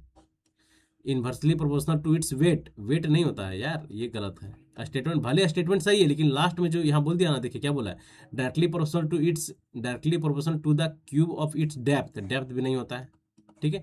ये दोनों सही है लेकिन ये थोड़ा सा जो लास्ट में जो वेट लगा दिया ना, वेट की वजह से गलत हो गया, ठीक है। यहाँ ये जो लगाया है, ये जो लगाया है कि directly proportional to the cube of depth, depth नहीं होता, ये विड्थ होता है, जिसके कारण इसको गलत, ये गलत हो गया, ठीक है। इसके ये देखिए क्या है, inversely proportional, inversely proportional to the क्या, inversely proportional to the depth, inversely proportional to depth, ये होता डेप्थ, लेकिन यहाँ वेट लिख दिया है, जिसके कारण ये सारे तीनों ऑप्शन रॉन्ग हो गए। और ये जो पहला स्टेटमेंट है ये आपका 110% सही है, ठीक है, directly proportional to its weight, ठीक है। तो option number A is a right answer दोस्त, ठीक है। चलिए अब हम लोग नेक्स्ट क्वेश्चन की ओर आगे बढ़ते हैं। नेक्स्ट क्वेश्चन क्या है कि ए लॉन्ग कॉलम, ये पीछे क्वेश्चन रिपीट किया गया था, a long vertical member subjected to axial compressive load is called a column, ठीक है, क्या, ए कॉलम। चलिए अब देखिए नेक्स्ट क्वेश्चन क्या है कि Rankine Gordon's formula use to find out a buckling load of a column.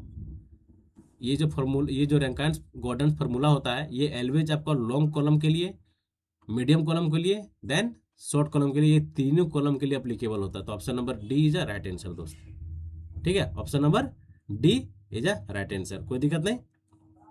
चलिए अब देखिए नेक्स्ट क्वेश्चन क्या है, when a direct stress is greater than bending stress there will be, when a direct stress is greater than bending stress there will be।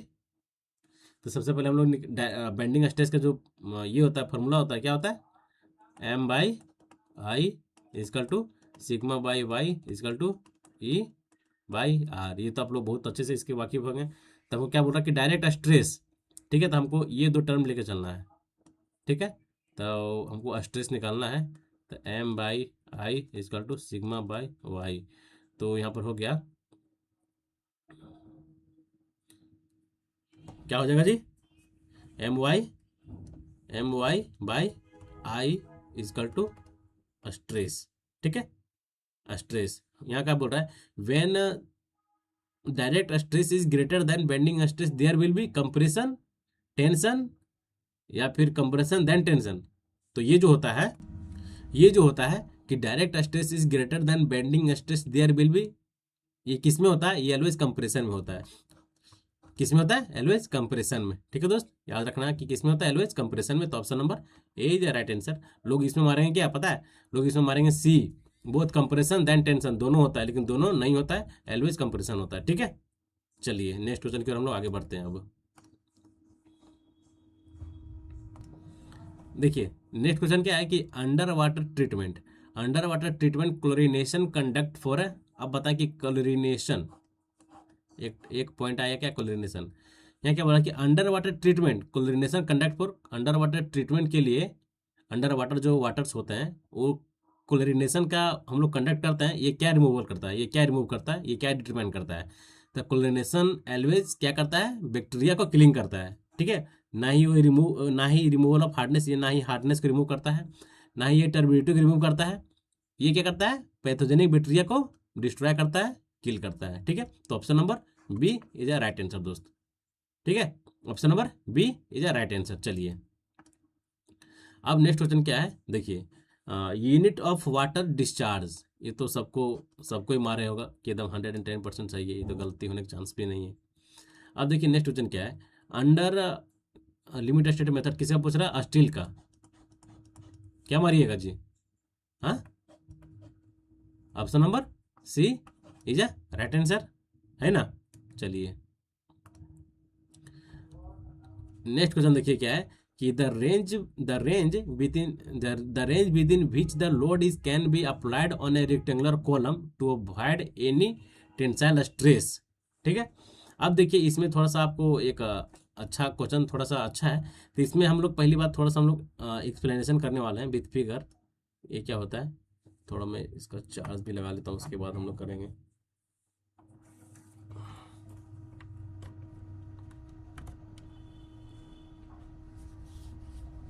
चलिए अब देखिए कोई एक कॉलम है,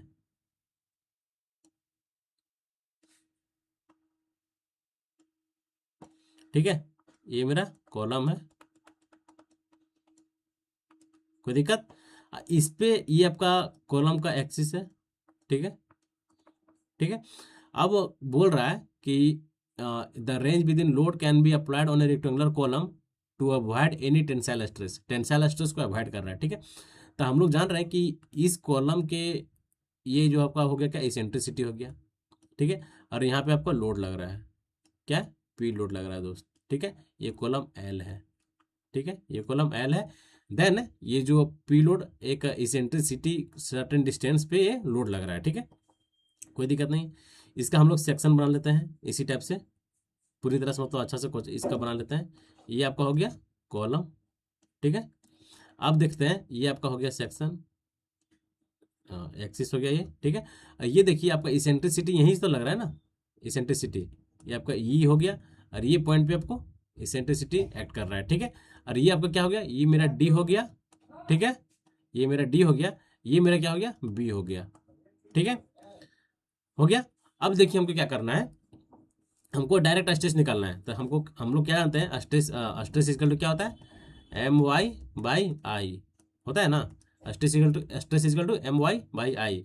अब एम क्या हो गया, पी इंटू हम लोग लिख सकते हैं मोमेंट, तो पी इंटू ई लिख सकते हैं, इंटू वाई लिख सकते हैं, वाई क्या हो गया, बी बाई टू होगा, या फिर एच बाई टू, क्या ये हो जाएगा, ये आपका बी बाई टू बोल सकते हैं या फिर एच बाई टू बोल सकते हैं, कोई दिक्कत नहीं है। तो हम लोग लिख सकते हैं क्या, B by two, B by two, ठीक है। देन मेरा आई रेक्टेंगुलर सेक्शन है, यहाँ बोल दिया क्वेश्चन में कि ये क्या है, रेक्टेंगुलर कॉलम है, इट मीन्स इसका moment of inertia B D cube divided by 12, ठीक है। यहाँ तक समझ में आ गया, ये मेरा 12 यहाँ से कट जाएगा, ठीक है, ये कटेगा ना, ये कटेगा, ये कटेगा तो 6 हो गया। तो यहाँ से ये 6 आ जाएगा ऊपर, ऊपर जाएगा ना, तब P इंटू ई मतलब 6 P E divided by B, एक बी से एक बी भी कट गया, तो यहाँ क्या बच गया, बी एच या फिर बी डी बोल सकते हैं स्क्वायर, बी से बी कट गया एक, तो हमको डी बच गया, ये आपका डी होगा, ठीक है, डी का स्क्वायर होगा, ठीक है दोस्त, डी का स्क्वायर। यहाँ जब हम लोग डी लिए हैं इट मीन्स हमको यहाँ पे डी लेना पड़ेगा, ठीक है। ये मेरा आ गया क्या, स्ट्रेस आ गया, ठीक है। अब हम लोग जानते हैं मैक्स, यहाँ देखिए थोड़ा सा स्पेस लेके बनाएंगे क्या कि थोड़ा सा ये लंबा जाएगा, ठीक है, तो अच्छा रहेगा कि हम लोग मतलब पूरी डिटेल में करें। देखिए अब हमको क्या निकालना है, maximum stress, maximum stress, maximum stress देखिए किसके अलोंग, अगर ये मेरा रेक्टेंगुलर कोई कॉलम है तो मैक्सिमम स्ट्रेस किस के, कौन से किसके अबाउट आपका आएगा। अगर हमको इसको बोल देते हैं ये आपका ए है, ये आपका बी है, ये आपका सी है, ये मेरा डी है, ठीक है। तो हम लोग बोल सकते हैं कि मैक्सिमम स्ट्रेस जो आएगा आपका सी डी के अलोंग आएगा, बोल सकते हैं ना। मैक्सिमम स्ट्रेस हम लोग लिखेंगे क्या यहाँ पर, मैक्सिमम स्ट्रेस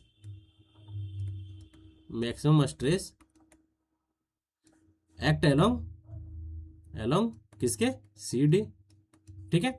तो यहाँ से मेरा जो स्ट्रेस का जो ये होगा सिग्मा ए प्लस सिग्मा बी, ठीक है, स्ट्रेस ए स्ट्रेस बी।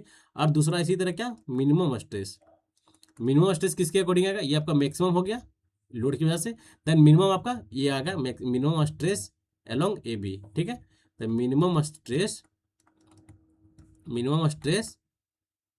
अलोंग किसके कौन से एक्सिस के अलोंग, तो ए बी के अलोंग, ठीक है। ये इस डायरेक्शन के अलोंग आपका जो स्ट्रेस आएगा मिनिमम आएगा, देन आपका इस डायरेक्शन के ये मतलब इस एक्सिस के अलोंग जो आपका स्ट्रेस आएगा वो आपका मैक्सिमम आएगा, ठीक है। तो मैक्सिमम आपका मिनिमम क्या हो गया, सिग्मा ए माइनस सिग्मा बी, ठीक है। अब देखिए हम लोग क्या बोल सकते हैं, हम लोग बोल सकते हैं कि ये जो मिनिमम स्ट्रेस डेवलप जो हो रहा है इधर ये साइड वाला में, ठीक है, किधर, इधर वाला में, इधर मेरा क्या मिनिमम स्ट्रेस डेवलप हो रहा है, इधर मेरा मैक्सिमम स्ट्रेस डेवलप हो रहा है। तो मिनिमम स्ट्रेस जो होगा वो 0 से बड़ा होगा कि कम होगा, ये जो मिनिमम स्ट्रेस जो डेवलप हो रहा है मिनिमम स्ट्रेस जो डेवलप हो रहा है ये एलवेज जो होगा कि सिग्मा मीन जो होगा एलवेज लेस देन 0, ठीक है, 0 से छोटा होगा, ठीक है, ये जो होगा देन इसे हम लोग क्या बोलेंगे, tensile strength A B, tensile strength किसके अलोंग, ए बी के अलोंग, ठीक है। इसी तरह हम लोग मिनिमम स्ट्रेस, अगर मिनिमम स्ट्रेस ज़्यादा होगा 0 से तब हम लोग बोलेंगे क्या, कंप्रेसिव स्ट्रेंथ किसके अलोंग ए बी, ठीक है दोस्त, compressive strength along A B, ठीक है। तो यहाँ से ये दो स्टेटमेंट के हिसाब से जो कंक्लूजन निकल के आया है, कहाँ लिख दे यार, यहीं पे लिख देते हैं। इसका कंक्लूजन यही निकल के आया कि ये जो आपका इसेंट्रिसिटी जो होगा, ठीक है, इसेंट्रिसिटी होगा जो ऑलवेज लेस देन h/6 होगा। ठीक है, h/6 कहाँ से आया, हम इसको ये किए हैं, ठीक है, इसको हम सॉल्व किए। देखिए कैसे सॉल्व होगा, सो बताते हैं थोड़ा। अगर हम लोग इसको, हम लोग यहाँ थोड़ा सा स्पेस ही नहीं है, देखिए यहाँ पर थोड़ा सा मैं आपको बताने की कोशिश कर रहा हूँ, ठीक है, ध्यान दीजिएगा। ठीक है, यहाँ देखिए क्या है मेरा, ये स्ट्रेस कितना आया, 6PE डिवाइडेड बाई BD²। ठीक है, BD² है। तब हम लोग बोल सकते हैं कि ये जो स्ट्रेस का जो फॉर्मूला ये लेस देन होगा P/BH। ठीक है, P/BH, P load bye B into H, मतलब H हम H भी लिख सकते हैं और D भी लिख सकते हैं। तो हम P/D लिख रहे हैं, हम क्या P/D, हम जब P/D के टर्म में चल रहे हैं तो आपको P/D के टर्म में चलेगा, मतलब इसका एरिया, रेक्टेंगुलर का एरिया। ठीक है, तो जिसके कारण आपका जो E जो हो जाएगा आपका एलवेज लेस देन कितना, h/6। एसेंट्रिसिटी जो होगा आपका h/6 होगा। देखिए तो कहाँ, option number 1/3, 1/3, 1/3, 1/3, 1/3 is a right answer. 1/2 तो होगा ही नहीं, 1/4 होगा नहीं, 1/5 होगा नहीं। ठीक है, तो 1/3 ऑफ द बेस के 1/3 होगा, जो कि ऑप्शन नंबर बी में दिया हुआ है। ठीक है, तो option number B is a right answer दोस्त। ठीक है, चलिए अब हम लोग नेक्स्ट क्वेश्चन की ओर आगे बढ़ते हैं। अब नेक्स्ट क्वेश्चन क्या है, देखिए, in a loaded beam the point of contrast fracture is located at a point where, जहाँ पे बेंडिंग मोमेंट का साइन चेंज होता है, देन वहीं पे तो पॉइंट ऑफ कॉन्ट्रास्ट फ्रैक्चर को देखा जाता है। तो इट मीन्स कि option number B is a right answer दोस्त, B is a right answer. ठीक है, देखिए ये सब क्वेश्चन क्या है ना, भले इजी है लेकिन एग्जामिनेशंस में आपको देखने को मिलेंगे। ठीक है, एग्जामिनेशंस में आपको देखने को मिलेंगे। और इस टाइप के क्वेश्चन, देखिए कोई भी एग्जाम हो, चाहे कहे ना ए का पेपर दे आप, उसमें कोई रॉकेट साइंस नहीं पूछेगा। आप जो पढ़ रहे हैं, जो पर डे आप पढ़ रहे हैं सेट्स के माध्यम से, आपको यहीं से क्वेश्चन देखने को मिलेगा। ठीक है, आपको यहीं से देखने का क्वेश्चन आपको देखिएगा, आपको एग्जाम में मिलेगा। ठीक है, तो सेट्स को जितना भी क्वेश्चन करवाए जा रहे हैं उसको एक मतलब लाइट वे में नहीं ले, एक मतलब अच्छे से उस क्वेश्चन को तैयार करें, ताकि वो क्वेश्चन अगर आपको दोबारा कहीं दिखे कहीं दिखे तो आपसे वो गलती ना हो दोस्त। ठीक है, चलिए अब देखिए क्या है कि 1 माइक्रोन इजकल टू, ये अब ये गलती करने का बात है क्या, हाँ, ये गलती करने की बात है क्या।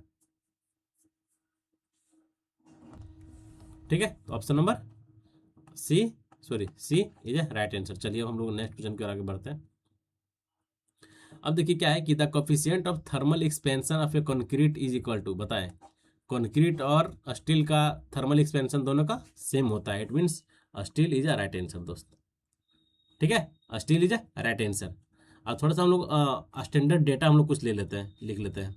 ठीक है, किसका थर्मल कोफिशिएंट, किसका, एज पर, यहाँ पर लिखते हैं as per Indian standard, Indian standard.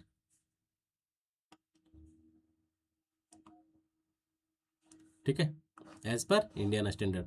First data यही होगा कि थर्मल एक्सपेंशन ऑफ कंक्रीट कितना होता है,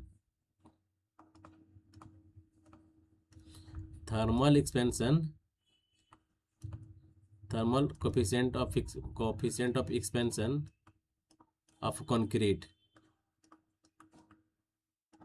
कितना होता है, 10 × 10⁻⁶ डिग्री सेल्सियस।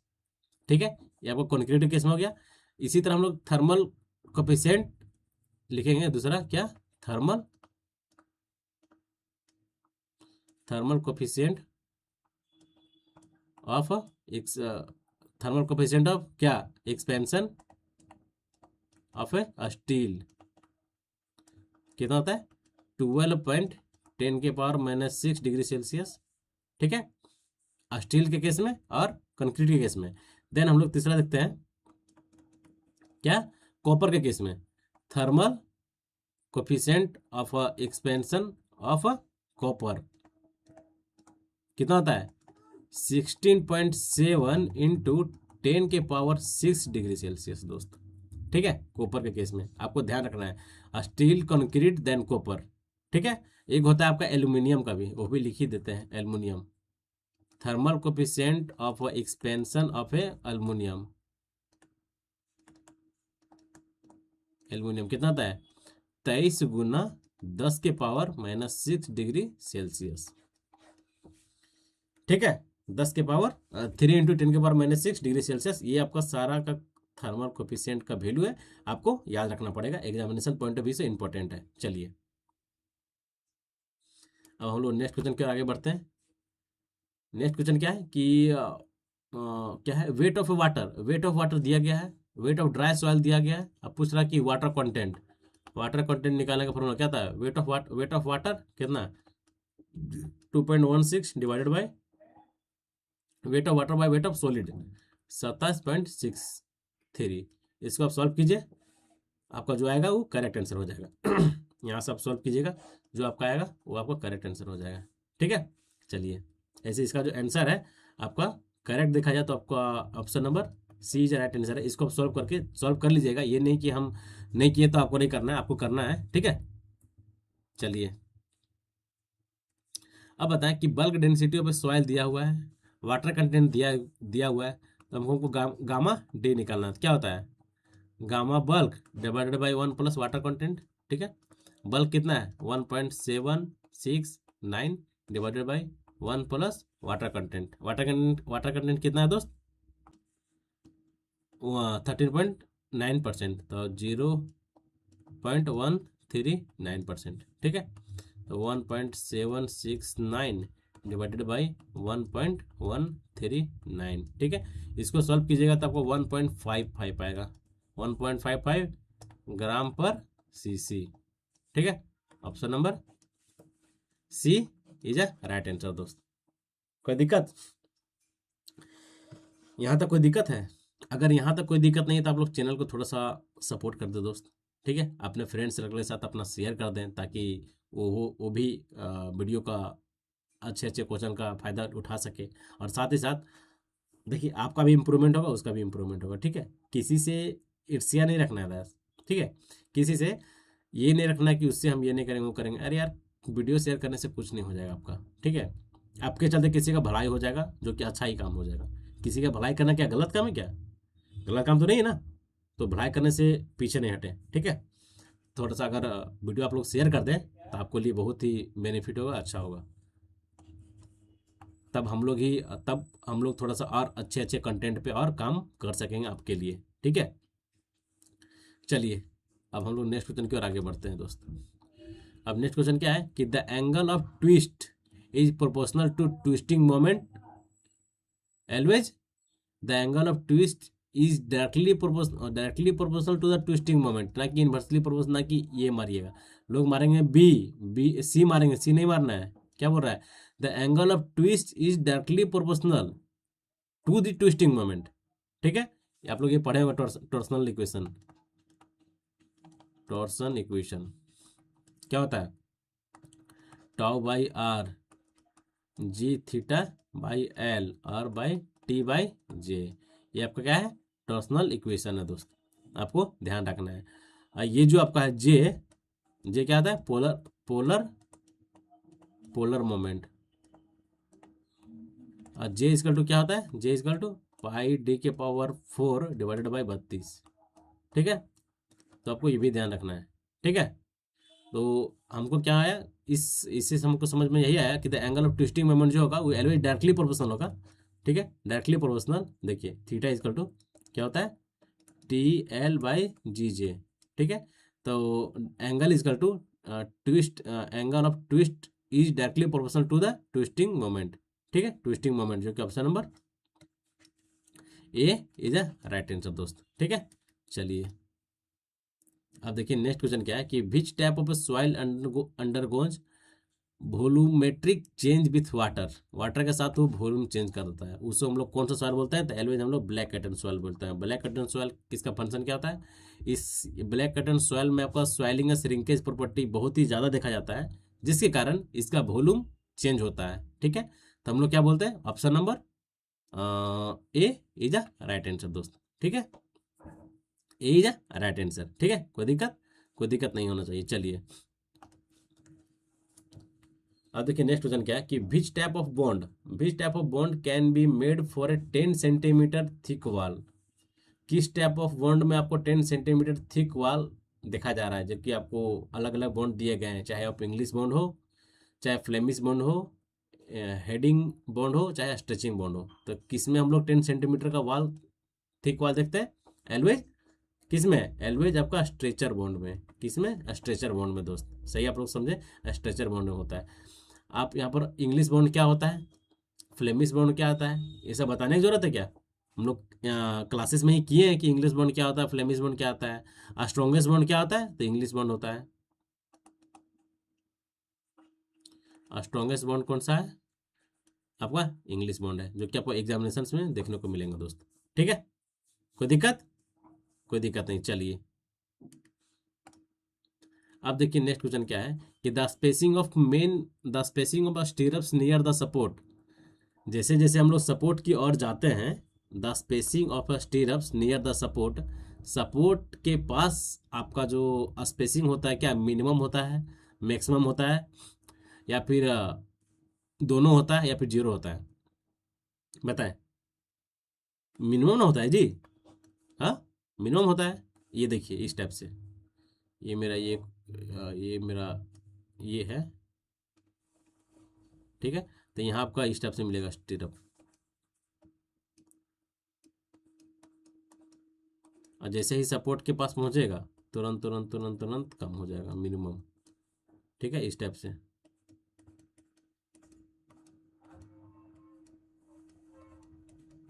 इस टाइप से। ठीक है, सपोर्ट पे मिनिमम, तो यहाँ पर minimum, near support, near support. ठीक है, कोई दिक्कत नहीं। चलिए नेक्स्ट क्वेश्चन की ओर हम लोग आगे बढ़ते हैं। अब ये तो अच्छा सेम क्वेश्चन है, इसका भी मिनिमम होगा। चलिए नेक्स्ट क्वेश्चन की, तो ये था आपका लास्ट क्वेश्चन। ठीक है, और पूरी तरह से हम लोग अच्छे अच्छे बेहतरीन बेहतरीन क्वेश्चन का भी हम लोग करने का एक प्लेटफॉर्म है आपके लिए। आप लोग को पता भी है कि बहुत अच्छे अच्छे क्वेश्चन का इसमें एक्सप्लेनेशन भी किया जा रहा है, सोल्यूशन भी किया जा रहा है। तो बस आप लोग चैनल को, जितने भी भाई मेरे वीडियो देखते हैं, बस आप लोग खाली आप लोग लाइक कर दें और चैनल को सब्सक्राइब कर दें दोस्त। तो आपके लिए मैं और इतना बेहतरीन बेहतरीन कंटेंट लाएंगे, जो आपको फ्री वाले जो जो पेड वाले जो कोर्सेज होते हैं, उससे आपको बेहतरीन तरीके से आपको इस चैनल के माध्यम से आपको प्रोवाइड किया जाएगा दोस्त। ठीक है, जब इतना मेहनत देख रहे हैं आपके लिए, 1 घंटा 20-20 मिनट का, अभी ये तो अभी कम है। ठीक है, ये तो कम है, अभी थोड़ा सा चैनल को और अभी ग्रोइंग होने दीजिए।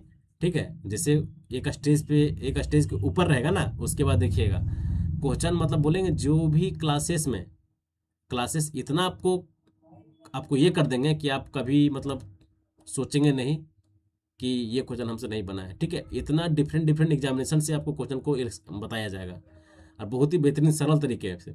आपको ऐसा कोई क्वेश्चन लगेगा नहीं कि जिसमें हमको समझ में नहीं आया। अगर अभी तक जितने भी सेट हुए हैं, ठीक, आई मीन हमको लगता है कि ये आपका ये 32 या 33 नंबर सेट होगा ये, एक्चुअली 33 या 34, हमको एग्जैक्ट याद नहीं है। ठीक है, लेकिन जितने भी सेट हुए हैं, अगर इतने सेट में अगर अभी भी आपको कहीं भी प्रॉब्लम हो रहा है, ठीक है, कहीं भी प्रॉब्लम आपको समझने में प्रॉब्लम हो रहा हो, मतलब या फिर कोई कंसेप्ट में प्रॉब्लम हो रहा हो, तो ज़रूरी से ज़रूरी आप हमें कमेंट करें, ताकि और आप सेट और डे भी लिख दें कि कौन सा डे में आपको प्रॉब्लम हो रहा है, कौन से क्वेश्चन में हो रहा है, या फिर टाइमिंग लिख दें। सेट मतलब डे लिख दिए, बोलो फलना डे में, मतलब सेट नंबर 5 में, 10 में, 15 में, और टाइमिंग बोले इस टाइमिंग पे इस क्वेश्चन में हमको प्रॉब्लम हो रहा है। उसके बाद उस क्वेश्चन का हम आपको पूरी तरह से एक्सप्लेनेशन भी करेंगे और समझाएंगे भी क्यों आपको समझ में नहीं आ रहा है। ठीक है, एक बार पूछे आप 1000 बार पूछें, 5 बार पूछें, 10 बार पूछें, कितने बार भी पूछें, आपके लिए मैं पीछे नहीं हटूंगा दोस्तों। ठीक है, तो बस चैनल का आपका थोड़ा सपोर्ट चाहिए दोस्त, क्योंकि ये कोई मतलब कुछ हो नहीं रहा है, यहाँ कोई प्रोग्राम नहीं चल रहा है, आपके लिए मेहनत किया जा रहा है। ठीक है, आपके लिए मेहनत किया जा रहा है, दिन रात आपके लिए ही माइंड में 24/7 चलता है कि नहीं, कैसे और कुछ बेहतर इस पे कंटेंट प्रोवाइड किया जाए। ठीक है, तो चलिए आज के क्लासेस यहीं पे हम लोग रुकते हैं। देन आपको कल इसी टाइम आपको क्लासेस मिलेंगे नेक्स्ट क्लासेस का। ठीक है, तो मिलते हैं नेक्स्ट वीडियो में। जय हिंद, जय भारत, नमस्कार और थैंक यू।